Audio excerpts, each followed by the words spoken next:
La Sociedad Dominica de Medios de Comunicación, Sodomco, presenta A Pensar Más con Rosa María Palacios. Señoras y señores, muy buenos días. Bienvenidos a Pensar Más con Rosa María Palacios a través de las emisoras de la Sociedad Dominica de Medios de Comunicación, Sodomco. La Sociedad Dominica de Medios de Comunicación está integrada por Radio Santa Rosa en Lima, 1500 kilociclos, amplitud modulada AM, 105.1 en la frecuencia modulada FM, pero solamente al sur de nuestra capital. También Radio Santo Domingo en Chimbote, Radio San Martín en Arequipa, Radio Veritas en el Cusco, Radio Cepago en Ucayali, Radio Quillabamba en la Convención, Radio Madre de Dios en Puerto Maldonado, emisoras dominicas del Perú. Se une otra red de radios amigas, Radio Huánuco en Huánuco, Radio La Voz de Ayacucho en Ayacucho, Radio Pública en Puno, Radio San Valentín en Lampa, Radio Moro en Ancash, Radio Cumbre en Huancayo, Radio Milenio en Satipo, Radio Abancay en Apurímac, Radio Oriente en Yurimaguas, Radio Los Ángeles en Cajamarca, AM Tagua nos pone en podcast en todo el Perú y el mundo, Radio Activa en Cerro de Pasco, Radio Continental en Huanta. Son toda la red que nos une, los aplicativos móviles, la página web de Radio Santa Rosa, donde también hay audio en vivo, y también los canales de Face para la imagen y el YouTube en directo. Estamos desde Lima. Rosa María, muy buenos días. Hoy día es 25 de marzo del año 2021. ¿Cómo estás? Buen día. Adelante. Y en el mundo, hoy empezamos como siempre con nuestra mención, que la tengo a la mano. Ahora puedes elegir entre más de 300 cursos virtuales de pregrado y posgrado de la PUC, desde cualquier parte del país. Inscríbete y vive la experiencia de una educación a distancia de calidad. Ingresa a cursoslibrесpregrado.puc.edu.pe o cursosposgrado.puc.edu.pe. Pontificia Universidad Católica del Perú. Muy bien, Abel, tenemos bastantes noticias de campaña hoy día, pero probablemente lo que remeció más a la opinión pública ayer es enterarse de un rumor que ya había recorrido a algunos periodistas desde días antes. Hernando de Soto, candidato presidencial de Avanza País, ayer reconoció ante la prensa que efectivamente venía de vacunarse en los Estados Unidos. Se trata de una vacuna que tiene 2 dosis, porque hace 21 días había estado en Estados Unidos también. Puede ser Moderna o Pfizer, no lo sabemos. De hecho, no es Johnson & Johnson, porque Johnson & Johnson necesita una sola dosis. ¿Cuál es la controversia aquí? Es un hombre de 79 años, estamos seguros que necesita vacunarse, que está dentro de un grupo de riesgo y que duda cabe, tiene derecho como cualquier persona, como cualquier ser humano, a ser vacunado. La discusión aquí es cuándo y dónde. Y esa es una discusión importante cuando quiere ser presidente de los Estados, presidente no de los Estados Unidos, sino presidente del Perú. Él se ha vacunado en los Estados Unidos. La primera pregunta que hay que hacerse es ¿cuál es el estatus migratorio del señor Hernando de Soto en los Estados Unidos? ¿Por qué? A ver, vamos a explicar algunas cosas, porque sobre esto ha habido muchas discusiones y controversias. La pregunta que mucha gente se hace, ¿puedo ir a Estados Unidos y vacunarme y regresar al Perú? Y la respuesta es no, pero a veces sí. Y eso es lo que hace compleja esta respuesta. Vamos por partes. El programa de administración de vacunas es un programa estatal. Cada estado las administra. Las compra el gobierno federal, las administra cada gobierno estatal. ¿Ok?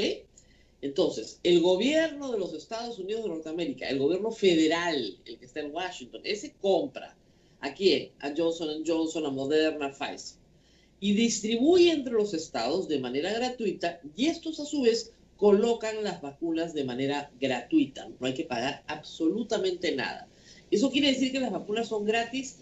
No, eso quiere decir que son gratis para quien las recibe, pero no son gratis para el gobierno de los Estados Unidos que tiene que pagarle millones de millones, ¿no es cierto?, a Pfizer, a Johnson & Johnson y a Moderna. Muy bien, porque de algún lado se paga y esas vacunas se pagan con el dinero de los contribuyentes de los Estados Unidos. Muy bien. Si se paga con el dinero de los contribuyentes de los Estados Unidos, lo lógico, lo natural, lo razonable, como las vacunas que se ponen en el Perú, es que se vacune a los residentes de los Estados Unidos. Residente no quiere decir nacionalizado o natural de, ¿ok? Residente es toda aquella persona que por trabajo, por estudios, tiene una visa que le permite residir en los Estados Unidos. ¿Okay? Hasta ahí creo que estamos todos de acuerdo. Si hay un peruano estudiando en los Estados Unidos por más de 4 años, 2 años, 3 años, en fin, los años que le toque estar, obviamente que lo tienen que vacunar. ¿Por qué? Porque lo que quiere la sociedad norteamericana, como quiere la sociedad peruana, es que el mayor número de gente que habita junta esté vacunada de manera, digamos, más o menos permanente para alcanzar una inmunidad de grupo o inmunidad de rebaño. ¿Ok? Todos estamos de acuerdo. Pero ¿qué pasa con una persona que tiene una visa de turista y decide ir en lo que se llama en el mundo turismo médico o turismo sanitario, o en este caso turismo de vacunas, a obtener una vacuna en otro país? Y el asunto es discutible por varias razones. Primero, a nivel federal no hay ninguna visa de vacunas. No hay ninguna visa que te permita ir a vacunarte, y a nivel estatal no hay ningún estado que promueva el turismo de vacunas. Eso hay que tenerlo bien claro. No estás yendo a hacer algo que sea promovido, auspiciado, patrocinado por ningún estado, ni siquiera aquellos que promueven el turismo en general. En Florida, que es un estado importante en su relación con el Perú, hay que señalar que el pasado 20 de enero, teniendo conocimiento el gobernador que más de 50.000 personas que no tenían dirección alguna dentro del estado de Florida se habían vacunado, solicitó que las personas que se vacunaran pudieran acreditar una residencia de 3 meses. De 3 meses, aunque sea con recibos de pago, etc. Para evitar que personas que no residían en el estado se vacunaran. Yo no sé dónde se ha vacunado Orlando de Soto. No tenemos la menor idea de en qué estado ni bajo qué modalidad. Luego, para tener algunas cifras claras, a la fecha, más o menos, y esto es grueso, ¿ya? No es un orden más o menos grueso. De lo que he revisado hoy día en la mañana, 25% de los norteamericanos ya se vacunaron con al menos una dosis. ¿Ok?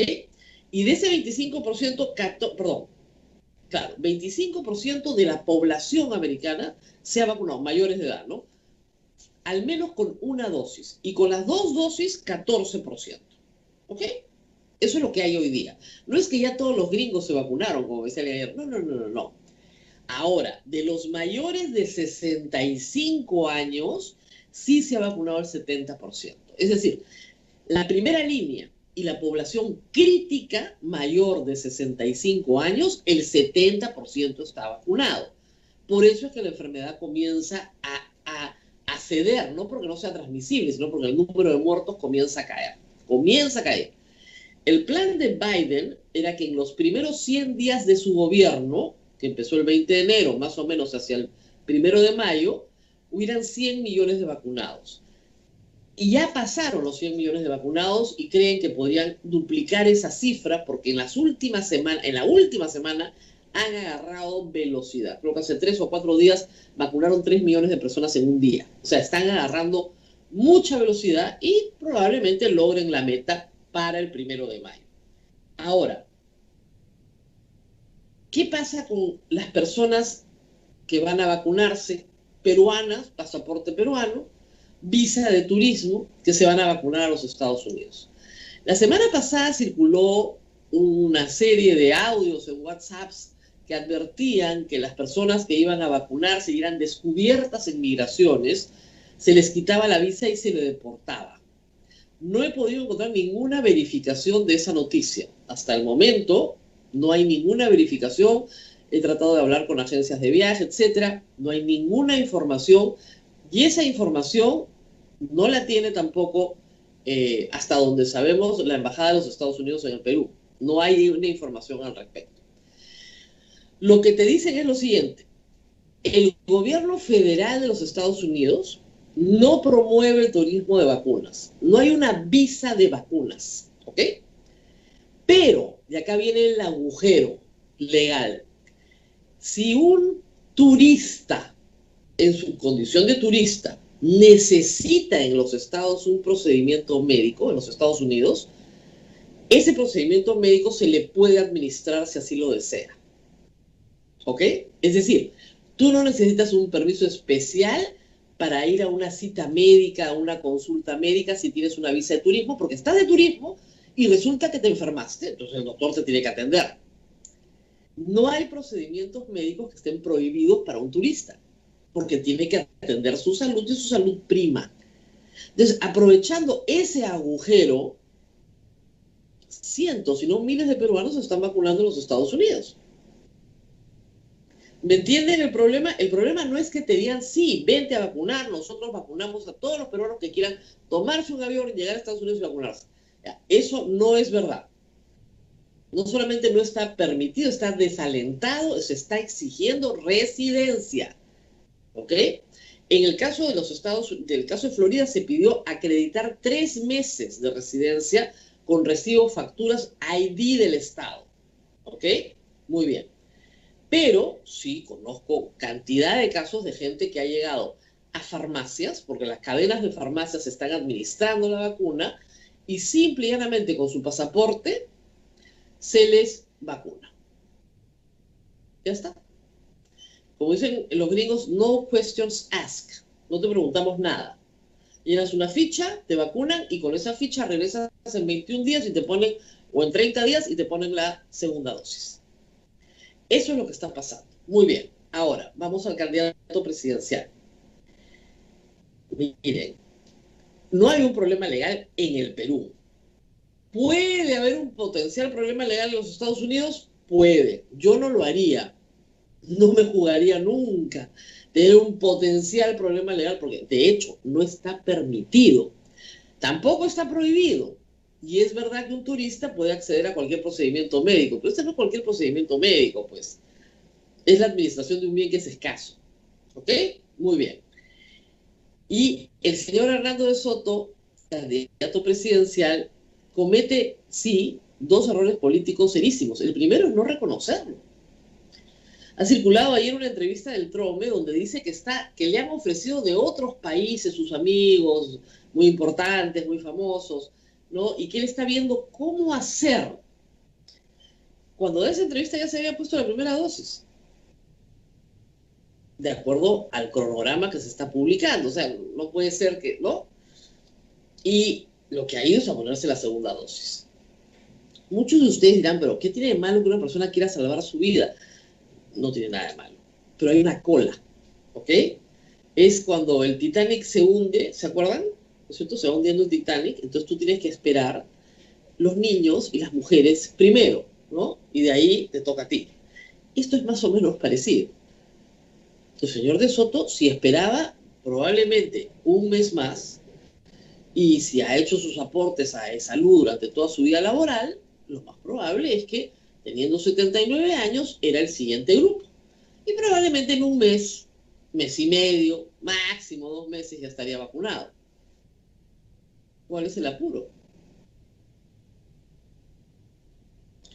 Yo comparto la alegría de muchísimos peruanos de ver vacunados a nuestros abuelos, a nuestros padres. Por supuesto que comparto esa alegría y además quiero que todos tengan vacunados, así como los norteamericanos, que el 70%, como tengo acá, el 70% de los mayores de 65 años ya están vacunados. Y hay algunos estados que ya empezaron a vacunar debajo de 65 años masivamente, pero masivamente. Yo tengo una hermana en los Estados Unidos, está vacunada, tiene 61 años, está vacunada. No, perdón, tiene 60, acaba de cumplir 60 y la vacunaron. Y también se han incluido, por ejemplo, en la primera línea, a maestros. Casi todos los estados, eso varía de estado a estado, ha incluido a maestros. Entonces, personas que son menores de 65 años que han sido vacunadas, pues son todo el magisterio de los Estados Unidos. Maestros de escuelas básicas y luego maestros universitarios. Cada estado fija su cronograma y su forma de hacerlo, y hay que tener también en consideración que hay alguna resistencia a las vacunas, que hay gente que no quiere vacunarse porque ha recibido muy mala información, está muy mal informada y le han metido miedo y qué sé yo, y está esperando, pero el proceso avanza. Por lo menos sobre la población vulnerable están avanzando muy rápido. ¿Eso es motivo para que el señor Soto se aproveche de la circunstancia? No lo sé. Ahora, sería muy importante que él aclare algunas de las cosas que he señalado. ¿Dónde se ha vacunado? En un estado que permite, que facilita, que no permite, que no facilita. A mí la preocupación que me causa esto cuando dicen no te van a hacer ninguna pregunta, y eso es verdad, es que probablemente no te van a hacer ninguna pregunta porque asumen que a nadie se le ocurre tomarse un avión e irse a otro país a vacunarse. Solo a gente muy rica. Entonces se les ocurre que eso no va a suceder y por lo tanto no han legislado en esta materia.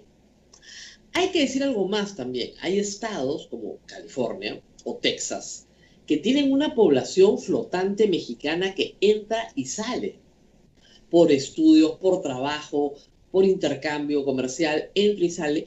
Y esa población, a los estados de Texas y de California, les conviene tenerla vacunada. No porque residan, sino porque están entrando y saliendo por la frontera diario. Trabajos temporales, etc. Entonces, esa población sí la quieren tener vacunada. Y de hecho, la van a vacunar. ¿Por qué? Porque tú puedes alcanzar tu inmunidad de rebaño y tienes una población que entra y sale trayéndote la enfermedad, no la terminas de controlar. Entonces, vacunar la frontera con México va a ser importante, así como vacunar la frontera con Canadá. El caso de Florida es diferente porque llegan básicamente por avión, oleadas de latinoamericanos. Entonces, ahí la situación es diferente. Pero entiendo que la situación en Luisiana es diferente. Es decir, todos los estados del Golfo tienen una situación particular respecto a América Latina. Entonces, sobre eso habrá que discutir cuáles son las normas. Pero no hay ninguna norma que favorezca el turismo de vacunas. Y dos, la norma es que las vacunas son para los residentes en los Estados Unidos. Y tres, y ahí viene, como les digo, viene el hueco por donde te puedes meter es, no se le puede negar un procedimiento médico a un turista, obvio. Pero es más que un procedimiento médico, ¿no? Y como eso está en la ley, no se le puede negar un procedimiento médico a un turista, tú dices, perdón, es un procedimiento médico. Oiga, pero usted ha venido única y exclusivamente a vacunarse. Usted no estaba haciendo turismo acá y se le rompe la pierna. No, no, no. Esto es un caso completamente distinto. No hay información sobre eso todavía. Muy bien, Abel, ¿qué más tenemos en la agenda? Bueno, Rosa María, una noticia ha salido hace un momento, ha fallecido el señor Manuel Dagmer a los 72 años de edad, un político de larga data, ¿verdad? Sí, trágicamente ha fallecido de COVID y le damos el pésame a su familia, a sus hijos, que han estado agradeciendo la solidaridad que han recibido durante estos días. Esta es una enfermedad muy desgraciada, la verdad, y se lleva a todos, al político, al hombre del pueblo, a quien sea. Hay que tener mucho cuidado. Yo estoy segura que lo tuvo, pero hay que redoblar nuestros esfuerzos para cuidarnos, ¿no? Para cuidarnos todos. 72 años, ¿me dices que tenía? Sí, Rosa María, 72 años. En realidad, para nuestros estándares hoy es un hombre joven, ¿no? O sea, en el sentido de que tenía todavía mucha vida por delante, pero la enfermedad lo tomó de una manera muy dura, ¿no? Y hay que decir que no es el único que está luchando en este momento en una UCI, ¿no? Más de 2.000 peruanos están tratando de salir adelante y esperemos que lo logren, pero lamentablemente no está sucediendo, ¿no? El número de muertes bajó y ahora parece haberse estancado, Abel, estancado, y estamos en los 180 y no baja de los 180. Los contagios igual no bajan, en algunos días incluso suben. es como si la enfermedad, la curva hubiera doblado y se hubiera estacionado ahí. Y Ayer necesitamos... el, ayer el ministro de Salud, Rosa María, el doctor Ugarte, dijo que tenemos la variante de Brasil y más o menos un 40% de los contagios se debe a esta variante, que es muy Así contagiosa. es muy contagiosa. Así que nuestras condolencias para la familia Dahmer, para sus hijos, para su hija Lucía, a quien he entrevistado varias veces, eh, y a todos nosotros a seguir cuidándonos con todo, porque esta es una enfermedad que no distingue al rico del pobre, ni del sabio, ni del ignorante. Viene y arrasa con toda la población. Y a seguir Ujú. luchando a todas las personas que están en UCI. Quiero aprovechar para decirles que Abel y yo no tenemos camas UCI. Yo lo único que puedo hacer es poner un retweet en Twitter para que lo vea de salud y si es asegurado tratar de que lo pongan en la cola, en la prioridad que corresponda, ¿no? Me han pasado casos terribles, una chica muy joven de 27 años, muy grave por haber cuidado a su familia, porque eso es lo lógico, la persona más joven es la que cuida a la familia porque se supone que no se va a enfermar. Y ella sí, claro, se enfermó, pero se enfermó con gravedad. Y así otros casos trágicos que estamos recibiendo. Ayer una persona me insistía, me decía, no me dejen visto. Señor, yo no le puedo conseguir una cama. Yo puedo hacer el retweet, pero yo no tengo camas UCI. Me encantaría tenerlas y regalarlas a todas las personas que nos piden. No hay. En Lima y Callao, en otros puntos del Perú sí, pero en Lima y Callao en este momento no hay una cama UCI. Ya no hay. Hay sí cánulas de alto flujo, o sea, sí hay eso, pero respirador no hay. Los 2.000 respiradores que tiene el Perú están, 2.100 me parece, están full en este momento. La única forma de que eso cambie es que no se enferme más gente.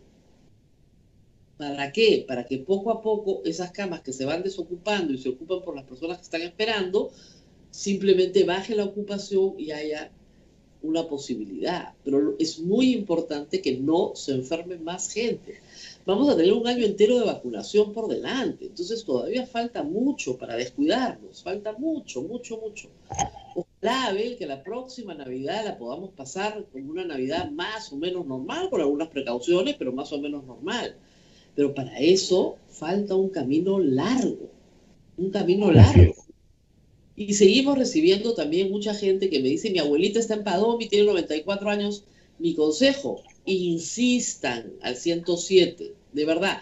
Porque a veces uno dice, no, y también uno se llena de culpa, ¿no? Dice, ay, no he llenado bien la ficha, voy a volverla a llenar, entras al app de salud, vuelves a verificar los datos, no he hecho el triaje, pones el triaje, en fin, haces todo lo necesario para volver a llenar la ficha y hasta que por fin llamas al 107, te comunicas con el doctor que te conteste en salud y dice, mire señor, la verdad es que ya todos los de su promo están vacunados y él no, entonces al final te dicen, sí, ya van a ir, ¿ok? Pero sí creo que a veces pasa que salud los tiene registrados, pero a veces no es la dirección correcta, no está en el padrón, por alguna razón. Bueno, hay que insistir que lo pongan en el padrón. Y de esa manera ya sabes cuándo le toca. Pero yo les digo que insistan. En estas Así cosas es. hay que insistir muchísimo para que esté en el padrón y que el día que vacunen esté ahí. Así que sigan insistiendo, porque sí les toca ya en este momento a todos los mayores de 80, a todos los mayores de 80, en el salud es todos los mayores de 85 ya deberían estar en proceso o con cita para vacunación. Porque esta semana creo que ya empezaban con el dígito 9, o sea, ya con eso terminaban, 7, 8 y 9. Entonces, sí, creo, y Padomi también está súper avanzado también, los que van a domicilio. Entonces, ya de 85 de e-salud, que son 300.000 a nivel nacional, me parece, eso ya debería estar peinado. Por lo menos ya con citas. O sea, no les digo que lo saben vacunar, pero con citas para ya estar en el padrón. Así que eso hay que trabajar para que estén todos. Y luego viene la segunda Ujú. parte de donde está la mamá de Abel, que es los mayores de 85, los mayores de 100 años, eso ha sido lo primero, ¿no? Y de ahí los mayores de 85 por distritos. Entonces ya empezaron San Juan del Lurigancho, San Martín de Porres y ahora viene el Cercado. Entonces ahí también hay que estar atento, hay que estar moscaza. Además, ¿por qué? Porque una persona mayor de 85 años no va a estar pues en el app, en la computadora, no, son los hijos y los nietos los que están peleando para que estén. ¿Ya? Entonces, los hijos y los nietos hay que estar moscas para que puedan estar. ¿Ok? ¿Qué más tenemos, Abel? Preguntan, Rosa María, de estas dos situaciones, tanto del señor Hernando de Soto, que ayer se ha sabido esto, y tanto del señor Yehude Simón, que ya lo comentaste ayer. ¿Tú crees que en el caso del señor de Soto, que parece que iba a despegar, lo afectará en sus votantes? Y en el caso de Yo la creo señora que sí, Mendoza, porque mira, el problema, Abel, es el mismo problema de Vizcarra. El problema es ocultar. Si el señor de Soto sale y dice, bueno, muchachos, me voy a Estados Unidos a ponerme mi primera dosis. Oiga, usted no puede, sí puede. No sé, a mí me han dicho que sí puedo, que si yo voy como turista tengo derecho a recibir cualquier procedimiento médico, así que yo voy. Y ya les cuento cuando regrese. Ah, ya, perfecto. Puedo estar en desacuerdo. Un peruano residente en el extranjero dirá, oiga, acá no hay vacunas para todos, haga su cola, ¿no es cierto? También se puede quejar, pero por lo menos estás diciendo la verdad. Lo que no pueden es descubrirte. Eso es lo que está mal y no entienden, ¿no? No entienden, no entienden. Eso resta credibilidad al candidato, pues, porque si te mienten eso, ¿en qué cosa no te va a mentir? Y digamos que De Soto ya ha tenido varias afirmaciones un poco fantasiosas, ¿no? Que ha tenido que corregir, ¿no? Como somos el único plan de gobierno publicado en el Wall Street Journal y en el The Economist, y eso no es verdad, porque su plan de gobierno, tú dices, no, no, no es mi plan de gobierno, sino mis ideas están ahí. No, sí, pues, pero no es lo mismo, ¿no? Entonces, si ya eres medio fanfarrón para tus cosas, no decir la verdad en este punto no está bien. No está bien, eso hay que decirlo, ha debido decir la verdad. No ha cometido un delito en el Perú, yo no sé, no ha cometido un delito en Estados Unidos tampoco, pero no es legal, ojo. No es lo mismo algo que es delito a algo que no es legal. ¿Te dan cuenta la diferencia? ¿Cierto? Entonces, ese es el problema. Pueden alegar que es un procedimiento médico, sí, pero yo creo que están en el límite. Y una persona pública tiene que cuidarse, por más miedo que tenga, tiene que cuidarse. sobre todo Mira, si quiere ser presidente del Perú, ¿no? Sobre así es, todo eso. es el mismo caso que Pilar Macetti o que la ministra de Relaciones Exteriores. Sí decían con Vizcarra, bueno, hemos tomado la decisión, probar en nosotros, somos un grupo que vamos a probarla, no está aprobada la vacuna en el Perú, pero hemos decidido inmunizarnos nosotros, mi esposa también, perfecto, va. La gente podría discutir, no, no vale, sí vale, pero al menos era una discusión pública. Lo que no es aceptable es que se haga de una manera secreta. Eso es éticamente incorrecto, porque, digamos, supongamos que la vacuna de Sinopharm le hubiera causado daño al presidente de la República, a su salud. Tenía que discutirlo con su Consejo de Ministros y tenía que discutirlo con el país. O sea, lamentablemente en esto yo creo que no, los estándares éticos son los que me preocupan, más allá del tema legal. O sea, si tú pierdes tu compás ético entre lo que está bien y lo que está mal, porque miren, la doctora Macetti admite que lo que ha hecho está mal. Lo admite. La ministra de Relaciones Exteriores no. La doctora Macetti dice, sí, lo que he hecho, estoy perfectamente clara que lo que he hecho está mal, es el peor error de mi vida y me arrepiento a morir. Perfecto. ¿Ok? Entonces ahí uno ve que hay una brújula ética, pues no alguien que sabe distinguir el bien del mal. A mí lo que me preocupa son candidatos que no pueden distinguir el bien del mal. Eso es lo que me preocupa. Y que lamentablemente todos les damos a todos los candidatos el beneficio de la duda y decimos, bueno, si él dice que ha hecho una...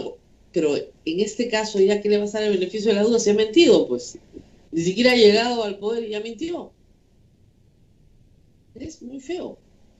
Con los candidatos que mienten en campaña, o sea, con los candidatos que mienten en la presidencia, que son todos, bueno, ¿ya qué vas a hacer? Ya le dimos el beneficio de la duda, ya es presidente. Pero si mienten en campaña, entonces ya no les vamos a dar el beneficio de la duda, ya no nos queda ninguna duda, tenemos todas las certezas. Tienen esta costumbre horrenda de mentir cuando se sienten atrapados en una situación que los pinta de una manera inconveniente, ¿no? Entonces hay que distinguir a las personas del candidato presidencial. Una persona común y corriente que se va de viaje a Estados Unidos y dice, oye, vamos a la farmacia, nos están vacunando a todos. Yo puedo entender que digan, bueno, si estoy acá y no es ilegal y los turistas tenemos derecho a cualquier procedimiento médico, ya, pues, ya está. Estoy aprovechando un agujero ahí en la legislación. Pero si vas a ser presidente del Perú,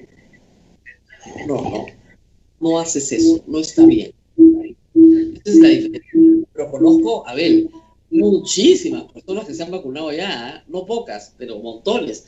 Y las felicito porque han salvado su vida, muy bien.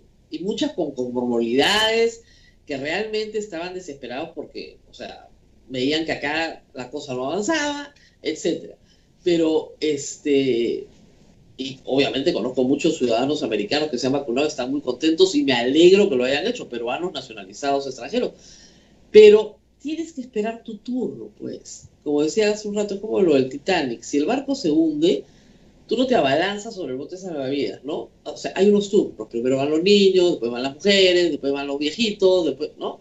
Los hombres fuertes se quedan al final. Muy bien, hoy día tenemos invitados también. Tenemos 2 invitados. Así Y va a es. estar, no son, obviamente, no son del mismo partido, son de distintos partidos, o sea que, como siempre, y sigo recibiendo, Abel, personas, jefes de prensa, queremos que el candidato vaya. Toda la coordinación es con Abel, y Abel ya me dijo que no le entra uno más, ¿ya? Así que, por No, favor, ya no. ya. De verdad, lo Viene, siento, pero claro, ya ya no no hay, se puede. Mañana, no hay hoy día espacio. tenemos a Úrsula Moscoso, ¿no es cierto?, del Partido Morado, y luego tenemos al señor Jorge Rodríguez de Juntos por el Perú, con el número 9. Perfecto. Quiero contarte algo. La candidata Marité Bustamante publicó la entrevista entera, no la editó, Ah, qué ¿ya? bueno, Pero eso está bien. sí, pero igual sus supporters, ahí sus hinchas, sus fans, salieron a decir qué bien estás y qué mal está Rosa María Palacios. Es una cosa increíble, consiguió postular a algo. Miren, Ay, ay, yo ay. no tengo la culpa de que la Constitución diga claramente que los contratos no pueden ser modificados por ley. Y no hay ninguna jurisprudencia reciente del TC, salvo la que le dice al Congreso que no puede modificar los contratos de peajes porque es inconstitucional. ¿Ok? Es inconstitucional. La señora lo que quiere y propone, su partido y ella, si nos lo dijo, es congelar los contratos de alquiler para que la gente no pague más de lo que el Estado dice que tienes que pagar. ¿Ok? Eso es lo que ha dicho. Eso está prohibido en la Constitución. Es absolutamente inconstitucional. Ese artículo está en la Constitución en 1993 porque Alan García se dedicó a congelar los alquileres, generando 2 problemas graves. Primero, que la gente que es propietaria de un inmueble no es multimillonaria, vive de esa rentita para sobrevivir. Entonces, castigó al que había ahorrado y tenía su renta en un inmueble. Lo castigó. ¿Y generó qué?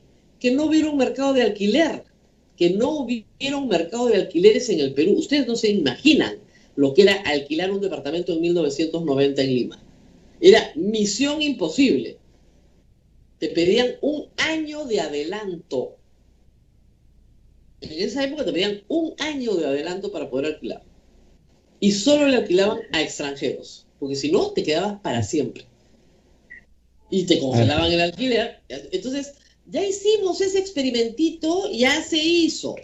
¿Ya? Entonces, discúlpenme, los contratos no se pueden modificar por ley. Yo no tengo la culpa de que la señora insista en que sí, y que me dé ataque de risa y que le saque la Constitución y se la lea. ¿Ah? Y todos los fans de Vero van a decir, ¿qué voy a hacer? Pero en fin, ya estamos en comunicación. Vamos a la pausa. Sí, Pausa, vamos a la pausa. pausa. Vamos a la pausa y retornamos aquí en A Pensar Más con dos candidatos más el día de hoy. Pausa y volvemos. Continuamos con A Pensar Más a través de las emisoras de la Sociedad Dominica de Medios de Comunicación. Nos están escuchando en Lima a través de Radio Santa Rosa, Chimbote Radio Santo Domingo, Arequipa Radio San Martín, Cusco Radio Veritas, Ucayali Radio Cepagua, La Convención Radio Quillabamba, Puerto Maldonado Radio Madre de Dios, en Huánuco Radio Huánuco, Ayacucho Radio La Voz de Ayacucho, Puno Radio Pública, Ancash Radio Moro, Huancayo Radio Cumbres, Atipo Radio Milenio, Bancay Radio Estación Solar, Yurimagua Radio Oriente, Cajamarca Radio Los Ángeles, Radio Activa en Cerro de Pasco, Radio Continental en Huanta y toda AM Tagua nos pone en podcast en todo el Perú y el mundo y todas las plataformas móviles. Nos están viendo en directo por el Facebook y por YouTube. Adelante, Rosa María. Muy bien, y estamos con la candidata al Congreso, Úrsula Moscoso, que va con el número 9 por el Partido Morado. Ella ya ha postulado, recuerdo que en enero del 2020 ella también fue candidata al Congreso, no se quedó muy lejos, así que vamos a ver si esta vez lo logra. Gracias por estar con nosotros. Quería que le cuente un poco al público sobre su biografía. Es una persona muy joven. ¿Qué ha hecho? ¿Qué ha estudiado? ¿Desde cuándo milita en el Partido Morado, por favor? ¿Cómo estás, Rosa María? Muchas gracias por la invitación. Un saludo a Abel y a todos los oyentes. Sí, mi nombre es Úrsula Moscoso. Yo postulo con el número 9 del Partido Morado. Yo soy administradora de profesión. Tengo especializaciones en gestión pública. Y bueno, soy la candidata más joven que postula por la lista de Lima del Partido Morado. Yo tengo 28 años. Y yo decidí involucrarme en política porque en el 2016, de hecho, porque esa indignación que mucha gente siente hoy por esa mayoría política que busca llegar al poder para beneficiarse, para blindarse, para cometer actos de corrupción, esa indignación creo que fue la que me hizo ver la necesidad de involucrarme en política para empezar a cambiar las cosas. De hecho, mi papá fue dirigente sindical por más de 20 años y yo he crecido escuchando sus historias de lucha y él ha sido una de mis inspiraciones también para poder involucrarme en política. Y desde el 2016, bueno, yo busqué partidos políticos en los cuales me gustaría involucrarme para empezar a militar. No me gustó ninguno, de verdad. Y en ese momento conocí el Partido Morado, que en ese entonces no era un partido, era un sueño de partido porque no estábamos inscritos. Y conocí a muchas personas y emprendimos un camino, ¿no? El camino para poder inscribir el partido y recolectamos más de 1,5 millones de firmas para poder inscribirlo. Y todo ese proceso de recolección de firmas, ese proceso de construcción partidaria, creo que yo no lo cambiaría por nada porque te hace crecer mucho, te hace conocer muchísimo y creo que uno cuando decide hacer Luego de política... Sí, perdón, se parece que se cortó.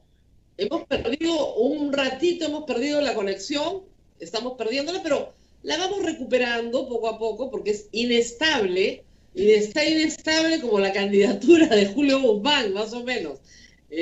Muy bien, esto viene inestable. No les está yendo bien, hay que decirlo. A la lista le está yendo mejor que al candidato. ¿Qué está pasando? Ya estamos tan cerca de las elecciones, 2 semanas. ¿Qué está pasando? ¿Por qué Julio Guzmán, que ha hecho su tarea, porque hay que decir que ha hecho su tarea, y formó su propio partido, reclutó a su militancia, estudió a sus candidatos, por cierto, sus candidatos tienen educación universitaria, en la lista con el plan de gobierno mejor evaluado, han estudiado bastante, y sin embargo no hay forma de que levante Julio Guzmán. ¿Qué pasa? ¿Qué evalúan ustedes? Yo creo que son varios factores. Uno de ellos definitivamente es que tanto Julio como Flor Pablo tuvieron COVID y eso los alejó de la campaña por varias semanas. Eso por un lado. Por otro lado, también estar en medio de una pandemia, las personas no están pensando en por quién votar, sobre todo por los últimos acontecimientos que hemos tenido que han causado gran indignación en la gente y que no solo o no saben por quién votar o quieren votar viciado porque nadie les convence. Y claro, esa es la percepción que tienen muchísimas personas y es totalmente entendible. Porque lo que hemos visto ahora último, sobre todo con lo que hizo Vizcarra poniéndose la vacuna a espaldas del país, fue una traición. Entonces la gente ya no cree en la política. Yo creo que eso forma parte también de que ahorita el señor Sagasti tiene un gobierno transitorio. Sin embargo, muchas personas se han dedicado a decir que es un gobierno morado, cuando en realidad el señor Sagasti tiene sus técnicos independientes. El Partido Morado no está gobernando hoy por hoy. La ciudadanía no lo ha elegido al Partido Morado. Pero creo que eso también impacta de alguna manera en las elecciones. En el caso de ustedes salieron a protestar abiertamente contra lo que consideran, yo también, un golpe de Estado, el pasado 9 de noviembre. Sin embargo, el candidato que va primero, el que va puntero, es un candidato que dijo que aquí no hay ningún golpe de Estado, inconveniente, inoportuno, que es el señor Johnny Lescano. Y los que van segundos empatados, Keiko Fujimori, el señor López Aliaga, tampoco dicen que haya un golpe de Estado aquí. Entonces, tal vez esa posición autoritaria tenga pues mucho más afecto en el Perú, no sea el momento del Partido Morado, que es un partido más democrático. Yo esperaría que no. Y nosotros, independientemente, creo, del rédito político, porque uno cuando hace política no busca el rédito, sino busca hacer lo correcto. Y en ese momento nosotros, y lo seguimos pensando, salir a defender nuestra democracia fue lo correcto, porque 105 congresistas decidieron interpretar de manera antojadiza la Constitución y copar el Poder Ejecutivo. Lo que hicieron fue un golpe. Y es importante que la gente que nos escucha sepa que Johnny Lescano forma parte del partido de Manuel Merino, porque hasta ahora hay muchas personas que aún no terminan de relacionar que son parte del mismo partido político. Y creo que eso es importante. Y también de evaluar cuáles son los partidos que, si bien no estaban en el Congreso o no tienen representación en el Congreso, no creen que fue un golpe. Porque si no creen que fue un golpe, entonces podemos volver a tener una crisis política si es que estos partidos llegan a tener representación en el Congreso, porque van a volver a interpretar de manera antojadiza la causal de incapacidad moral permanente. Bueno, eso es un riesgo que puede también tener Julio Guzmán. Si Julio Guzmán llegara a la presidencia, probablemente lo vaquen en 15 días, con cualquier argumento, como por ejemplo, que le sacó la vuelta a su mujer y eso es inmoral, ¿no? Ese es el problema. Entonces, si ustedes llegan al Congreso, si pasan la valla y llegan al Congreso, ¿cómo van a lidiar con quien fuese el próximo presidente del Perú si es que no es Julio Guzmán? Bueno, nosotros vamos a luchar hasta el último día de la campaña para poder hacerle llegar nuestras propuestas a la gente. Creo que eso es necesario decirlo. Y desde el Congreso va a ser también necesario hacer alianzas, porque como viene la campaña o como vienen las encuestas, va a ser un Congreso bastante fragmentado. Entonces, yo creo que los partidos democráticos vamos a tener que llegar a alianzas para poder defender los intereses del país. ¿Podrían hacer alianzas? ¿Con quién podrían hacer alianzas? ¿Y con quién nunca harían una alianza? Bueno, con los partidos democráticos podríamos hacer alianzas. Con quien nunca podríamos hacer alianzas, por ejemplo, es con el Partido de Renovación Popular, ¿no? Que esa R yo creo que es de retroceso, no de renovación, porque lo que ellos buscan es, en base a mentiras y en base al miedo, imponer su ideología de ultraderecha. Y le hemos encontrado también varias mentiras del candidato a la presidencia, el señor López, para buscar ganar votos, ¿no? Muy bien. Hay también metidas de pata. Le están sacando un video en que usted dijo que el Ministerio Público era parte del Poder Ejecutivo. Y eso ha sido duro, me imagino, porque, claro, usted es administradora, no abogada, y no tiene por qué saber que es un organismo constitucionalmente autónomo. Pero es muy importante que lo sepa, o sea, que conozca su Constitución antes de entrar al Congreso. Ahora sí, ¿ya la conoce? La conozco, sí, la tengo por acá, igual que mi reglamento del Congreso. Creo que es importante. Yo en ese momento me puse nerviosa, cometí un error, lo reconocí, y creo que como políticos es importante reconocer los errores y avanzar. Fue muy duro, sí, pero eso también creo que me hace o me ha hecho crecer como persona y también como política. No, hay que aprender.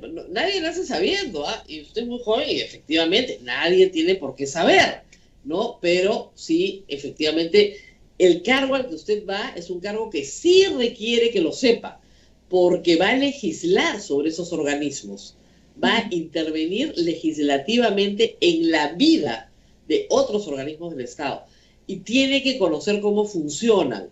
Yo entiendo que ustedes tienen una escuelita, que están tratando de mejorar la calidad del congresista y eso me parece muy bien. Entonces, voy a hacerle algunas preguntas muy sencillas a ver cómo van las lecciones. Por ejemplo, ¿se puede modificar un contrato a través de una ley? No, no se puede. No se puede. Bien, check. Ya, por lo menos esa. ¿Los congresistas pueden decirle al Ejecutivo lo que tiene que gastar? Tampoco. No hay iniciativa de gasto. Artículo 79 de la Constitución. Bueno, por lo menos ya esas son las fáciles, ¿ah? Ya son aunque ayer he tenido una discusión, anteayer una discusión que me decían que no, pero en fin, esas son las, digamos, fáciles, ¿no? Los fondos de pensiones, ¿el Congreso puede disponer de los fondos de pensiones? Tampoco. Tampoco, está prohibido. Muy bien, esta es un poquito más franca. ¿Podemos hacer un referéndum para decidir la pena de muerte? Tampoco. ¿Por qué? Porque nuestro país forma parte del Tratado Internacional de los Derechos Humanos. Entonces, no, la pena de muerte no se permite en nuestro sistema de justicia. Muy bien, pero hay una razón más sencilla que tiene que entender. Los derechos humanos no pueden ser sometidos a referéndum. Eso está en la Constitución. Los derechos humanos no se someten a referéndum. Porque claro, imagínese usted que una mayoría decidimos esclavizar a una minoría y hacemos un referéndum y ganamos y esclavizamos a alguien. Entonces, los derechos humanos y la pena de muerte es la violación, digamos, legal, si se quiere, del derecho a la vida, no puede someterse a referéndum. Vamos bien, han hecho su tarea. ¿Qué pasa en el supuesto negado, como decimos los abogados, de que Julio Guzmán no gana y el partido no pasa la valla? En el peor de los casos, sacan una muy buena votación en Lima, no consiguen votación en provincia, necesitan al menos uno fuera de Lima, eso no se da. ¿Qué va a pasar con el Partido Morado? ¿Va a desaparecer como tantas otras iniciativas? Yo creo que no, porque cuando el Partido Morado nace independientemente de las elecciones. Es importante hacer política para construir país, haya o no haya año electoral, y eso lo tenemos claro en el Partido Morado, porque la visión que tenemos es de tener un país, un Perú con igualdad de oportunidades, con igualdad de derechos y seguir luchando por los intereses de la ciudadanía. Creo que la bancada morada es un ejemplo de lo que va a ser la nueva bancada morada en el próximo Congreso, un ejemplo de responsabilidad y de siempre alzar la voz ante los problemas. Por ejemplo, cuando se quiso blindar a Chávarri y a los hermanitos, el Partido Morado estuvo en las calles. Cuando se quiso bajar la reforma universitaria y la SUNEDU, el Partido Morado también estuvo ahí. Cuando quisieron atentar con nuestra democracia, el Partido Morado, y tú bien lo sabes, Rosa María, fue el único partido que votó en bloque en contra de la vacancia. Entonces, el Partido Morado ha demostrado estar siempre en los momentos más difíciles para el país. Y creo que eso deben tomarlo en cuenta todos los oyentes que están ahora con nosotros para tomar la decisión el 11 de abril.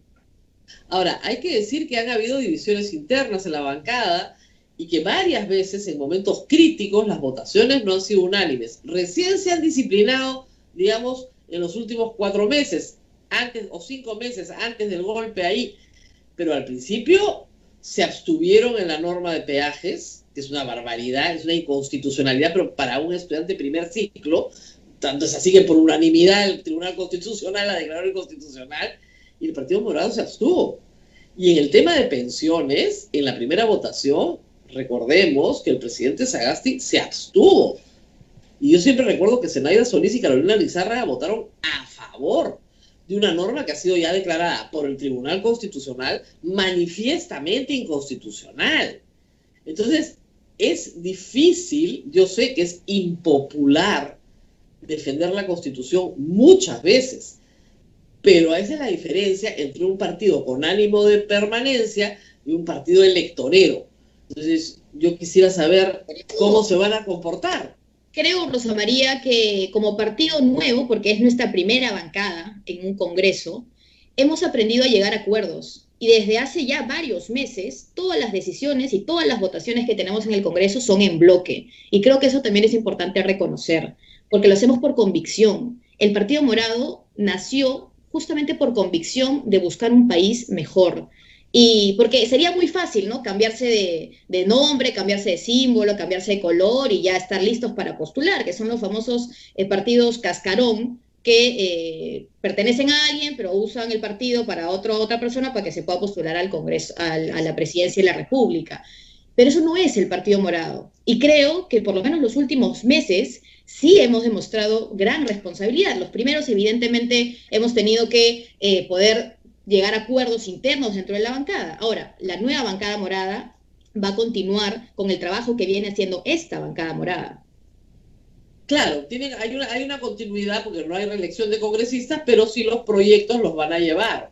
Ojalá, efectivamente, que muchos proyectos que se han quedado abandonados puedan salir adelante y las agendas que ustedes han publicado, que son muy interesantes, también puedan salir adelante. ¿Qué nos espera en las últimas 2 semanas? ¿Cómo hacer campaña en pandemia? Sé que los trolls le dan duro, tan duro como a mí, porque además hay una obsesión con las mujeres en el mundo troll, pero sobre todo las mujeres que se meten a política, están perdidas. ¿Ya? Pero, a ver, ¿qué es lo peor que le han dicho los trolls? Uy, son bastantes troles del candidato, de la ola celeste, ¿no? El candidato Ali López. Y una de las cosas que, no sé si más fuertes, pero que uno se queda pensando es cuando te mandan mensajes o por comentarios te dicen, ojalá venga Dios y te lleve, ¿no? Usan a Dios para que de alguna manera venga y que me lleve, me mate, ¿no? En realidad son bastante agresivos, son bastante violentos y esto es cada vez que uno se pronuncia, ¿no? Se pronuncia, da algún tipo de comentario acerca de lo que viene haciendo el señor López, porque de verdad que es imposible no pronunciarse ante todas las cosas que dice y salen a diario, ¿eh? Entonces, yo creo que es muy difícil hacer campaña en pandemia, no solo porque te aleja de las personas, el hecho de estar con mascarilla, del distanciamiento social y demás, y sobre todo porque hemos estado con cuarentena. Ahora ya recién podemos empezar a salir, a escuchar a las personas. Yo, por ejemplo, estaba en Manchay, estaba en La Paradita, este fin de semana voy a estar en San Juan del Urigancho, y Julio Guzmán también está viajando a nivel nacional, recorriendo todas las regiones. Pero claro, en estas últimas 2 semanas nos toca estar justamente en las calles. De hecho, de llegar a tener una curul, yo no quiero ir a calentar un asiento. Yo quiero que mi oficina esté en las calles, escuchando a las personas y trasladando esas problemáticas al Congreso, ya sea a través de un proyecto de ley, ya sea a través de la fiscalización de determinada entidad pública, ¿no? Pero lo más importante es poder representar. Nos hemos acostumbrado a tener congresistas que lo único que hacen es luchar por sus propios intereses o no involucrar a todas las partes correspondientes para sacar adelante un proyecto de ley. Y esto es sumamente importante, que todas las personas que puedan verse afectadas o beneficiadas por este proyecto de ley puedan formar parte de la evaluación previa. Muy bien, muchísimas gracias a Úrsula Moscoso, que va con el número 9 del Partido Morado. Ha aprendido muchas cosas en esta campaña, por lo menos es una actividad, como dicen, de crecimiento personal. Y cuando termine, ya la entrevistaremos de nuevo, gane o no gane, para que nos cuente qué aprendió en estos meses. Porque estoy segura que de entre las 2 campañas tiene que haber aprendido muchísimo. Sobre todo porque las campañas, yo siempre digo, sacan lo mejor y lo peor de las personas. Espero que en su caso sea lo mejor. Muy bien. Muchas gracias, Rosa María. Mucha suerte. Nos tenemos que despedir porque ya nos espera otro candidato. Otro candidato. Esta vez tenemos Rosa María. El candidato Jorge Rodríguez de Juntos por el Perú con el número 9. Está entrando en unos minutos. Y el señor es también un joven, lo que nos indican acá, es antropólogo de la Universidad Nacional Mayor de San Marcos, candidato con el número 9, y es un líder juvenil de Juntos por el Perú. Así nos lo están presentando. Ha sido también, se ha dedicado a temas de salud pública, muy interesante, y secretario ejecutivo de la Organización Nacional de Foro Salud y coordinador del Foro Juvenil de Izquierda. Así que vamos a ver si nos podemos ya enlazar con él. No sé si Julio César nos puede ayudar, yo creo que ya está entrando. Que prenda su cámara, por favor. Ah, que prenda ya prendió su cámara. Ahí está. El mundo virtual nos ha hecho cambiar tanto. Muy bien. Estamos Adelante, con Jorge Rodríguez Ríos, 33 años, y él nos va a contar un poco sobre su experiencia laboral y política. Gracias por estar con nosotros. Muchas gracias, Rosa María, por la oportunidad. y un saludo a todas las personas que nos están viendo el día de hoy. Bueno, yo quería iniciar, Rosa María, lamentablemente con una noticia triste. Ha sido mi profesor, ha sido profesor de muchos, y yo quiero mandarles un fuerte abrazo a sus hijos y a todos los compañeros y compañeras. El día de hoy nos ha dejado Manuel Dagmer, que para mí ha sido un ejemplo no solamente en las aulas, sino de esos profesores que te marcan también en las calles, en la vida. Así que bueno, lamentablemente estas personas muy valiosas y la rabia de no poder hacer más. Bueno, teniendo esta introducción, yo quería mencionarte que, bueno, sí, tengo 33 años, soy antropólogo de la Universidad Nacional Mayor de San Marcos, he sido dirigente universitario, hemos peleado en la lucha por recuperar San Marcos, como tú recordarás, todo este tema de la ley Cotillo y los grupos enquistados en la universidad pública, peleamos muy duro, durísimo, formamos un espacio a nivel nacional, incluso un movimiento por la reforma universitaria con varias universidades para poner en discusión una reforma integral. He sido parte de un espacio juvenil desde el 2012, que es el Foro Juvenil de Izquierda, que nos articulamos luego de la acción del 2011 de Ollanta, cuando traiciona, vira. Bueno, dijimos, hay que seguir peleando por las propuestas transformadoras, ¿no? Y nos articulamos en un espacio como este. He sido uno de los representantes, me tocó asumir una representación importante en la lucha contra la ley Pulpín. Como recordarán, para nosotros fue un hito histórico, en una articulación de trabajadores organizados, jóvenes universitarios, jóvenes de barrios, ¿no? Me ha tocado ser vocero principal de la campaña Keiko no va, el 2016, cuando frenamos la intención del fujimorismo de volver al poder. Y en ese aspecto te comprendo de alguna manera la campaña que estás recibiendo por parte de sectores muy conservadores que tienen toda una maquinaria para no solamente hacer la crítica a la diferencia política, sino lo que buscan es el aniquilamiento como sujeto social, como persona, ya ni siquiera como político, ¿no? Yo después de esa campaña recibí una contracampaña enorme. Yo nunca he visto algo así. Yo no asumí ninguna representación, un cargo, no, pero bueno, enfocaron, ¿no? Y luego hemos venido en estas peleas, en estas luchas y construcción, Rosa María, con el movimiento de trabajadores organizados, acompañando desde la universidad. A mí me marcó muchísimo, esto lo quiero decir, que desde que yo ingresé a San Marcos, pude vincularme casi en mi primer año con el movimiento de los trabajadores organizados. Conocí a los trabajadores jóvenes de Top y Top. Y eso, a mí profesionalmente y ya como sujeto político, me marcó muchísimo porque me hizo comprender que había una realidad distinta a los jóvenes de clase media que pueden acceder a la universidad, jóvenes como yo, que no podían, no tuvieron la posibilidad de una educación superior y que tenían que trabajar en condiciones muy, muy precarias, ¿no? Eso me hizo conocer esa realidad y decirme, bueno, desde mi profesión, algo tenemos que hacer para cambiar esa situación de abuso, explotación y precariedad, ¿no? Y bueno, y en el último tramo de mi experiencia, ya laboral, profesional, yo me he dedicado a trabajar como consultor sobre temas de desigualdad económica, ¿no? Laboral. He podido participar, he trabajado aquí y también he podido participar en foros a nivel internacional y he sido secretario ejecutivo del Foro Salud desde que me vinculé al movimiento por la salud. En una coyuntura, así chiquito, me tocó asumir asesoría y trabajar directamente con los comités anti-COVID, ¿no? Comunitarios. Breve. Muy bien. Entonces vamos a preguntarle qué piensa de la reforma universitaria emprendida por SUNEDU en un gobierno de Verónica Mendoza. Se habla un poco de esto. ¿Qué rol le darían a SUNEDU? ¿Cómo piensan que debe continuar la vida de esa institución y la vida universitaria?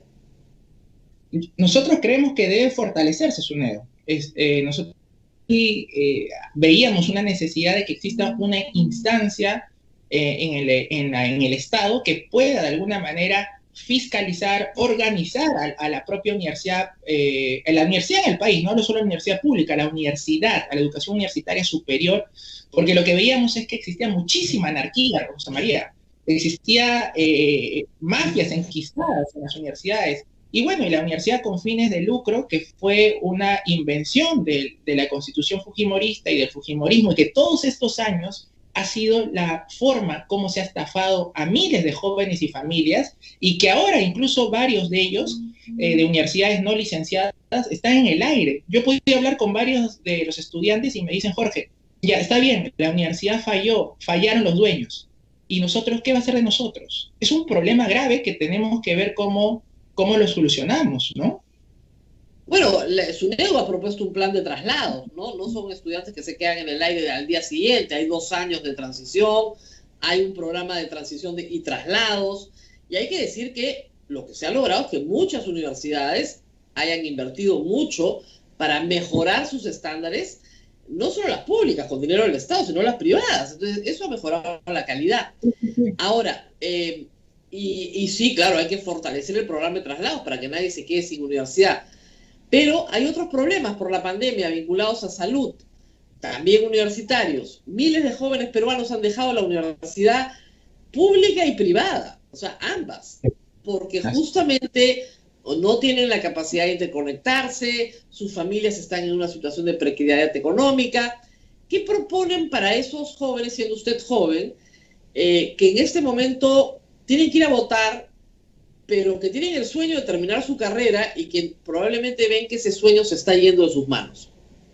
Sí, nosotros por eso veíamos una Rosa María, y probablemente puede haber discrepancias y se ha caricaturizado mucho nuestra propuesta, pero sí consideramos importante que el bono universal pueda efectuarse de todas maneras, porque tú estás diciendo aquí algo real, gente que se ha quedado en el aire y que por temas económicos, de cobertura, sanitarios, no ha podido cumplir ni sus trabajos, ni sus estudios y otro tipo de actividades. Entonces, tenemos que tratar de llegar a la población que lamentablemente en los padrones o en el empezó a implementar los otros bonos ha sido un error. Porque bueno, es gente que probablemente estaba catalogada en los que llaman la clase media emergente, que bueno, para nosotros eran los no pobres, ¿no? Que tenían una situación vulnerable, a la que quedaron sin nada. Entonces, obviamente no iban a estar en ningún padrón anterior para poder tener una focalizada. Necesitamos llegar con un bono universal porque es real, Rosa María. Yo he hablado con varios jóvenes y también con maestros. Casi el 50% de las clases de los maestros de la educación básica, sus alumnos han desertado, no saben dónde están, qué pasó de ellos. Entonces, claro, es un problema social. El diagnóstico es el correcto, pero el problema es que la solución es muy temporal. Un bono se consume el mismo mes y necesitamos que los alumnos terminen su carrera. ¿Cómo hace eso? Sí.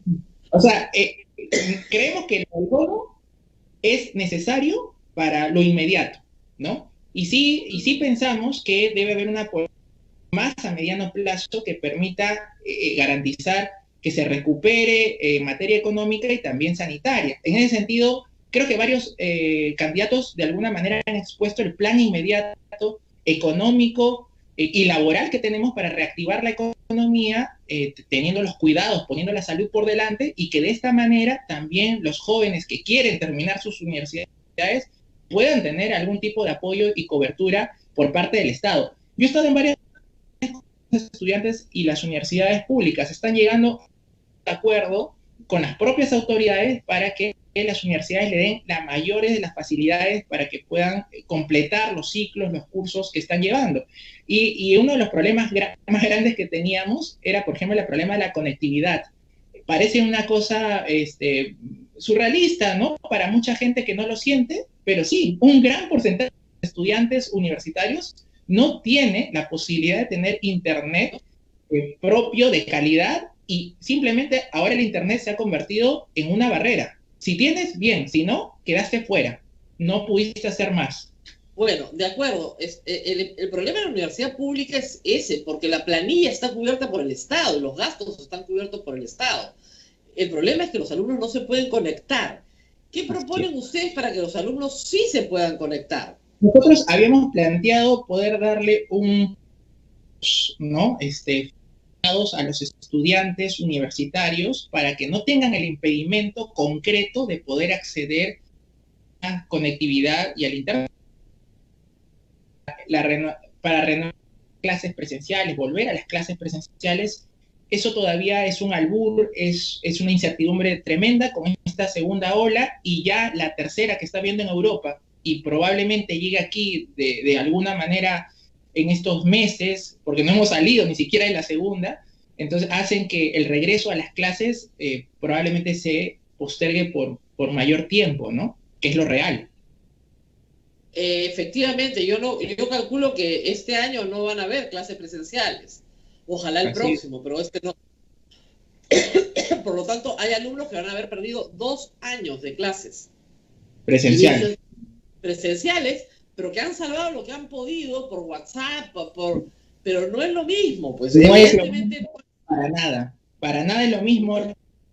Hay familias que tienen 3 hijos y solamente con un pequeño gatito donde se pueden conectar, ¿no? Entonces, sí tenemos que tener una política agresiva en el sentido de poder llegar a cubrir esas necesidades y carencias de la población, en este caso los estudiantes. No, yo entiendo, pero la pregunta es ¿cómo? O sea, dando un bono para internet, ¿cuál es la idea? ¿El subsidio? ¿Cómo se manejaría? Nosotros creemos en una política de subsidio para los estudiantes, ¿no? Para los estudiantes, en este caso, acceder a este servicio y no vean truncados las posibilidades de sus sueños de continuar sus clases, ¿no? Y como política a mediano plazo, ya lo dijo la propia Verónica, poder garantizar la conectividad a través de la fibra óptica en todo el país, ¿no? Que digamos, ya es una cosa un poco un plazo mayor, ¿no? Pero sí, una subsidiariedad a los estudiantes. Un subsidio para los estudiantes para que puedan conectarse, esa sería la idea. Tiene que llegar al Ejecutivo, no necesariamente al Legislativo. Bueno, muy bien. La campaña no levanta. Usted es un antropólogo, está preocupado. Johnny Lescano le ha quitado los votos a Verónica Mendoza en el sur. ¿Qué pasó? ¿Cómo leen ustedes el sur peruano? Mira, Rosa María, en mi profesión puedo decir, y yo lo he dicho incluso más de una vez, probablemente este no era el mejor escenario para hacer las elecciones presidenciales y congresales, ¿no? Así, como profesional, como sujeto político comprometido y de lo que ve, era muy complicado realizar unas elecciones donde hay una participación masiva de la población, donde pueden escuchar las propuestas. Es una bastante constreñida, bastante controlada a través de medios virtuales, básicamente, o los medios de comunicación tradicionales, donde hemos visto que incluso, Rosa María, no es una invención nuestra, hay una preferencia por brindarles cobertura a algunos candidatos, ¿no? Quien tiene mayor exposición mediática en estos momentos, obviamente tiene una ventaja para poder llegar a un sector de la población. Y lo segundo es que la gente, yo lo he vivido, Rosa María, en los comités anti-COVID, en las ollas comunes, todavía su principal problema es si mañana voy a sobrevivir. Si mañana voy a tener que comer, si mañana no se va a contagiar el vecino, no me voy a contagiar yo, si no me voy a morir, si no tengo para el oxígeno en la cama UCI. Entonces, frente a eso, obviamente, es un escenario de mayor complejidad. Y lo que hemos tratado de hacer con Verón, con Juntos por el Perú, honestamente, Rosa María, es poner al centro de la discusión y de nuestro programa político concreto la solución frente a los problemas de la pandemia. Estamos esperando que ese argumento, esa propuesta pueda calar, pueda interiorizarse en la gente, porque es lo que ahorita les importa, ¿no? Así es. Lo más importante en este momento es vacunar al mayor número posible de peruanos para que nadie más se enferme, para que nadie más muera. Muchísimas gracias. Despídase, por favor, con un mensaje a su electorado. Yo, gracias Rosa María por la oportunidad y quiero despedirme a todos diciéndoles que para salir de la situación terrible que vivimos, tenemos que también salir del piloto automático, hacer cambios a las políticas de los últimos 30 años para poder defender la vida y el trabajo. Soy Jorge Rodríguez, voy con Verónica Mendoza y bueno, estamos postulando con el número 9 de Juntos por el Perú. Muchísimas gracias, Rosa María.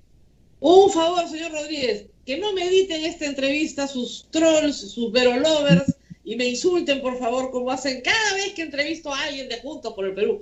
Yo y Abel somos realmente buenas personas, ¿ah? Porque otro que hubiera perdido la paciencia. Pero, en fin, le agradezco su participación y dígale a sus trolls que por favor no me editen y no me insulten, que los tengo que andar bloqueando a todos, ¿ya? Voy a hacer pública la entrevista completa, Rosa María, para difundir Muchas las ideas. gracias. Gracias. Listo. Adiós. Muy bien, Muchas Abel, gracias. tenemos que ir despidiendo. Sí, Pero Rosa María. nos hemos olvidado de la rifa. Sí, antes de la rifa, Rosa María, permíteme, hay una pregunta que están haciendo ya varios días algunas personas. Hay mucha gente que a estas alturas del camino, estamos a pocos días del proceso electoral, pero no deciden. Y hay gente que desea que expliques qué pasa si votan nulo o viciado o en blanco. Esas posiciones. Ya, vamos a hacer la explicación ahorita rapidito, con Carlos a repetirla. Con Carlos a repetirla, porque seguramente no están atentos, pero la voy a hacer. Miren, pasa lo siguiente, ¿ya? Parece un juego, pero quiero que estén bien atentos porque si no se van a perder, ¿ya? Vamos a ir a votar 25 millones de personas, ¿ya? Y voy a ir comparando con lo que pasó en enero del año pasado, para Congreso, ¿ya? Pensemos primero en Congreso. Lamentablemente, de cada 100 que van a votar, ¿no es cierto?, hay 18 a 20 que no se presentan a votar. En un año normal, estoy hablando de enero del año pasado. No sabemos cuánto ausentismo más habrá por el COVID esta vez, pero 18 a 20 no se presentan. Entonces, el 20% ni siquiera va a votar. ¿Ok? Por muchas razones. Yo, por ejemplo, muchísimas veces no he votado porque estaba trabajando. Entraba a trabajar a las 6 de la mañana y salía a trabajar a las 12 de la noche. Era imposible. ¿Ok? Mucha gente tiene trabajo, está enferma, la señora dio a luz, se rompió la pierna, no hay quien cuida a los niños, mil razones. Está en otro domicilio, se fue de viaje, en fin, ¿ya? Lo que fue, no cambió su DNI a la nueva dirección, no llega. Los peruanos en el exterior, por ejemplo, el 50% no va a votar, porque los lugares de votación están a un día o 2 días de donde ellos viven. Entonces, 20%, digamos, no va a ir a votar. ¿Ok? Luego, ¿qué pasa? Hay un grupo de los que ustedes me están preguntando que dicen, no, yo voto nulo y en blanco. ¿Ya? El nulo y en blanco oscila entre el 10 y el 20%. 20 más 20, 40% fuera. Fuera. O sea, gente que ni siquiera participó. ¿Ok? Luego, ¿quiénes vienen?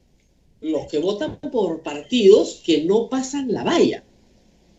Y como este voto en particular está muy fragmentadito, va a haber un grupo grande que simplemente su voto no pasa la valla.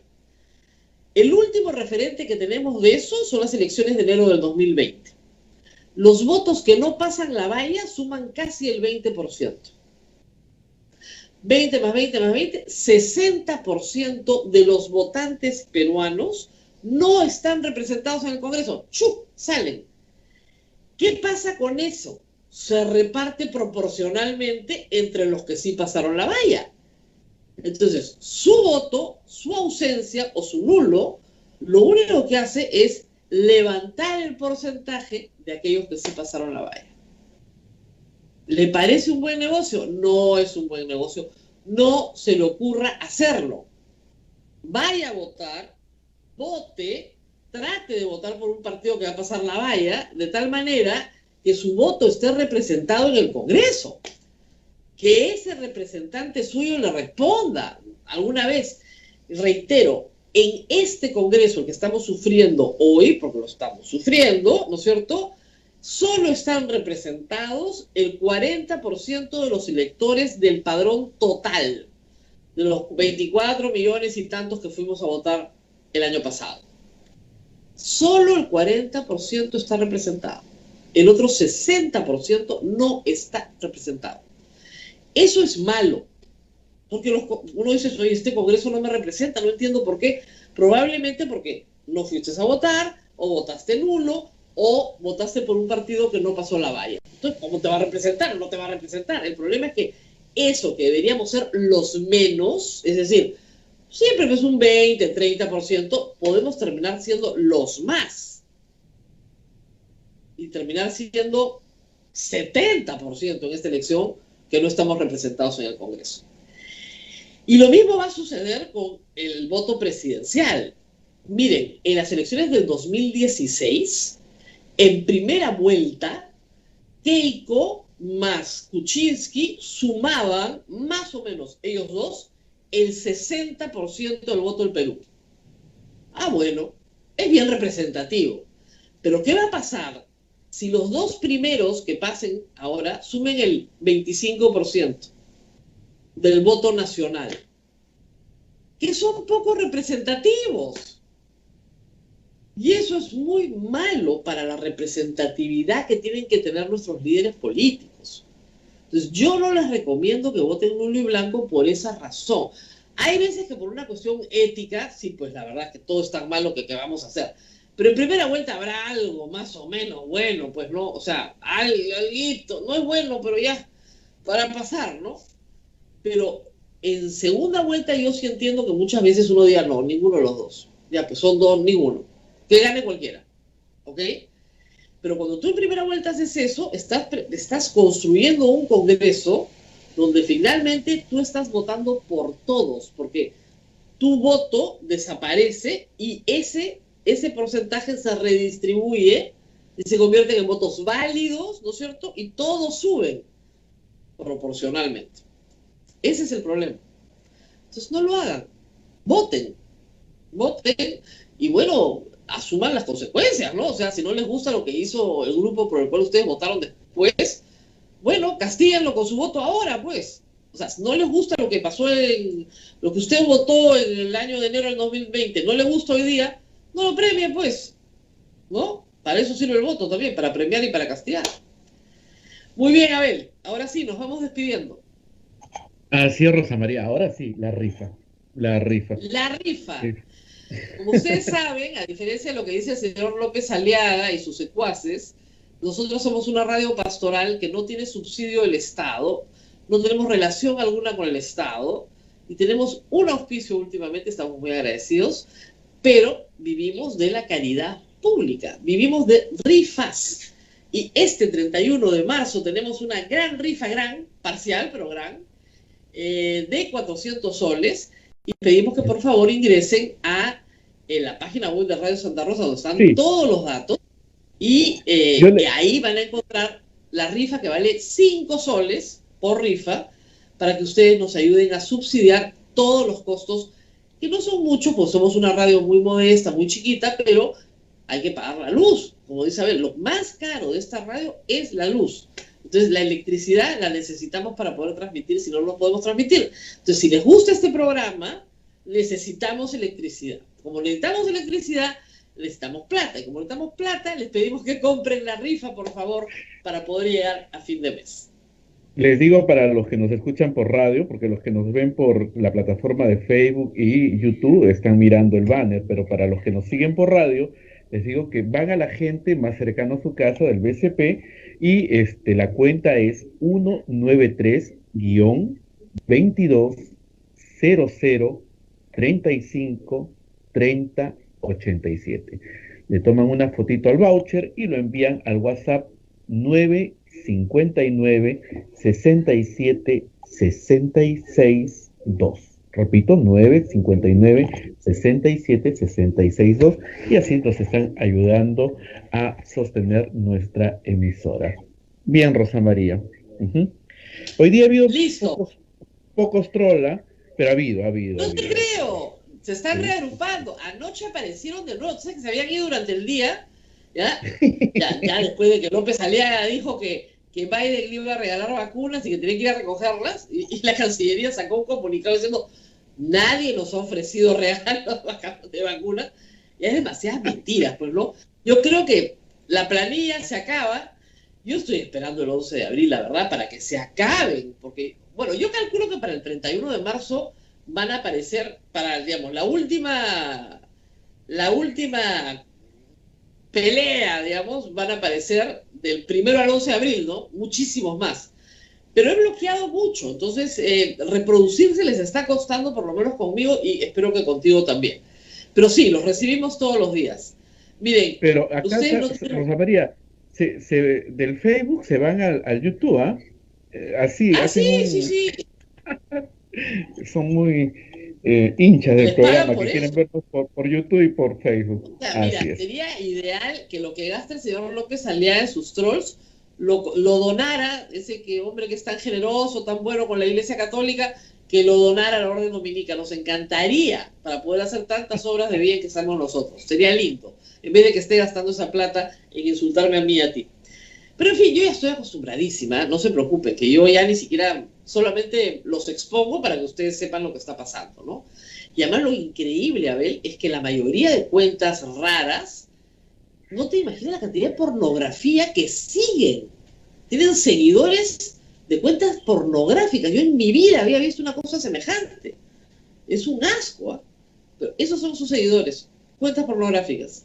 Una cosa bien rara, la verdad. En fin, nos tenemos que despedir, Abel. Nos vamos, Rosa María.